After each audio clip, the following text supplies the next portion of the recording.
siempre que salía de vacaciones y regresaba, era siempre feliz al aterrizar o al llegar a mi país. Pero pues debido a la situación social, a la extrema pobreza que se está viviendo, donde con una profesión y mucho menos con el comercio ni con negocios la gente subsiste allí.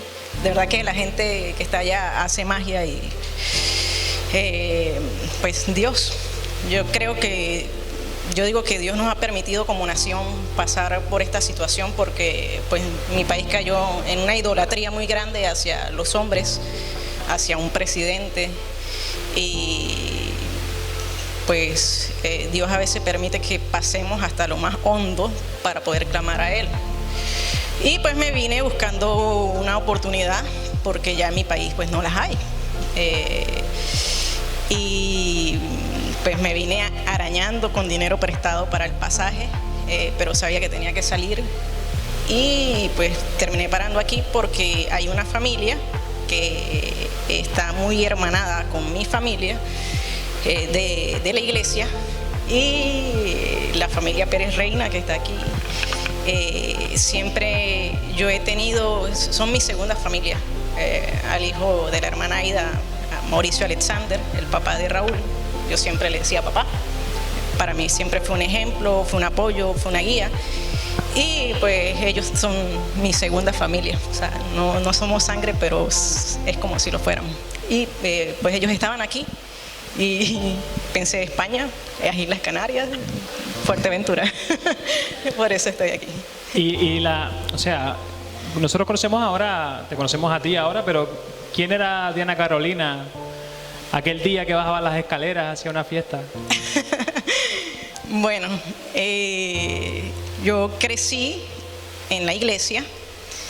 Bueno, mi papá pasaba en el carro y me dejaba tirada en la puerta de la iglesia. Y mis tíos pastores pues allí me recibían. Ya a los 15 años de edad mi mamá nos empezó a obligar otra vez a ir a la iglesia. Me molestaba mucho, pero al final le agarré la onda y ya empecé a disfrutar el asunto. Y un día dijeron, ¿quién se quiere bautizar? Dentro de un mes tenemos un bautizo. Y yo salí de valiente, me bauticé. Luego, eso fue a los 15 años de edad, a los 16 me fui para la universidad. Y pues ya no estaba bajo el techo de mi familia, ya no tenía que rendirle cuentas a nadie, entre comillas. Y pues con las amistades de la universidad pues ya dejé de congregarme y me abrí a ese mundo de jóvenes, de rumba, de fiesta, de hacer lo que se me daba la real gana. Y pues ya a los 22 años, desde los 15 a los 22, desde los 16 a los 22, un día voy bajando en el edificio, las escaleras del edificio, tenía la línea de taxis ahí al frente mío, iba para una fiesta, para una discoteca. Una amiga estaba cumpliendo años y yo iba a celebrar con mi amiga. Y una voz que sentí en mi oído me dijo, pies presurosos para correr hacia el mal. Allí di la media vuelta, me subí a mi habitación y me empecé a llorar allí, estuve llorando un buen rato y de ahí en adelante pues mi vida cambió. No pude seguir haciendo lo que solía hacer. Yo no estaba buscando a Dios, Dios habló a mi corazón y fue imposible resistirse. Yo creo que tal vez así como la historia de Pablo, cuando el Señor lo encegueció, fue imposible no escuchar la voz de Dios ese día. Y bueno, allí Mauricio Alexander, mi amigo que le decía padre, él me aconsejó que buscara una iglesia para congregarme. ¿Y cómo ha sido tu relación con la iglesia, ¿no? A partir de esa experiencia, ¿no? Que tú decides, ¿no?, otra vez volver y ahí en serio y tal. Cuéntanos un poquito sobre eso hasta llegar hasta aquí. Vale, empecé a congregarme, pues estaba muy contenta. El primer mes fue súper genial. Recuerdo una prédica que me marcó mucho, fue la del hijo pródigo. Ahí lloré como no tienes una idea porque había vuelto a casa. Sentí el perdón de Dios por todas las cosas malas que había hecho. Y pues ya con el tiempo los pastores decían que si no estabas los 7 días de la semana metidos en las actividades de la iglesia, eras un mediocre. Y yo, esa palabra pues me choca. Y yo no soy mediocre. Y empecé a asistir absolutamente a todas las actividades que había. Empecé a descuidar la universidad, perdí mis materias y solamente me enfoqué en una sola área. Las demás áreas las descuidé, los negocios, mi familia. Tenía que pedir permiso para ir a ver a mi familia. Entonces era una iglesia bastante legalista, siempre dirigiendo la vida de las personas y diciéndoles qué tenían que hacer, y si no lo hacías pues eras un mediocre. Entonces yo me desahogaba con mi amigo, con Mauricio, y él me decía: la obediencia trae bendición, o sea, sé obediente.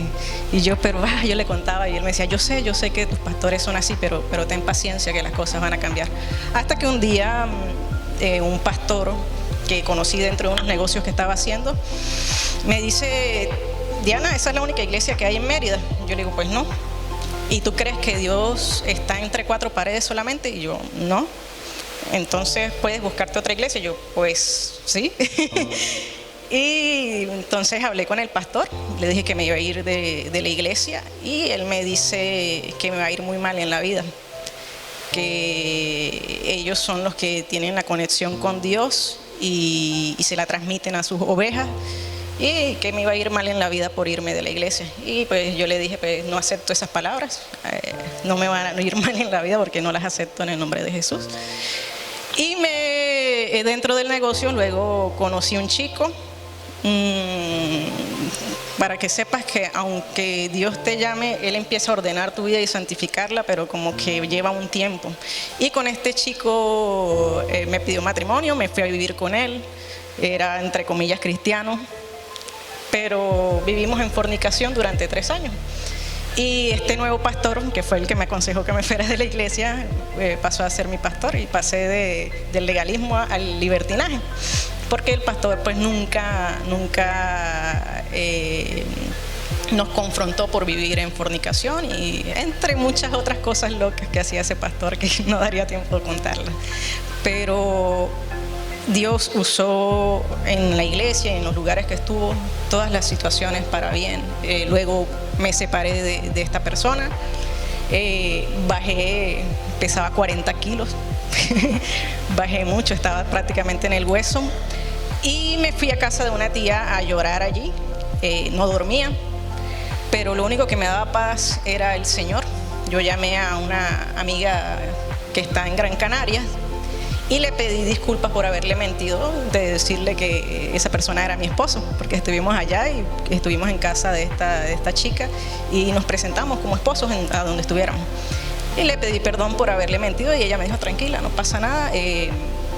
Me recomendó al pastor Chuy Olivares y al pastor Paul Watcher, y allí empecé a entender que mis fundamentos estaban bastante errados, y empecé a reconocer las verdades bíblicas, porque estos pastores lo que predicaban y las doctrinas que enseñaban tenían un sostén bíblico.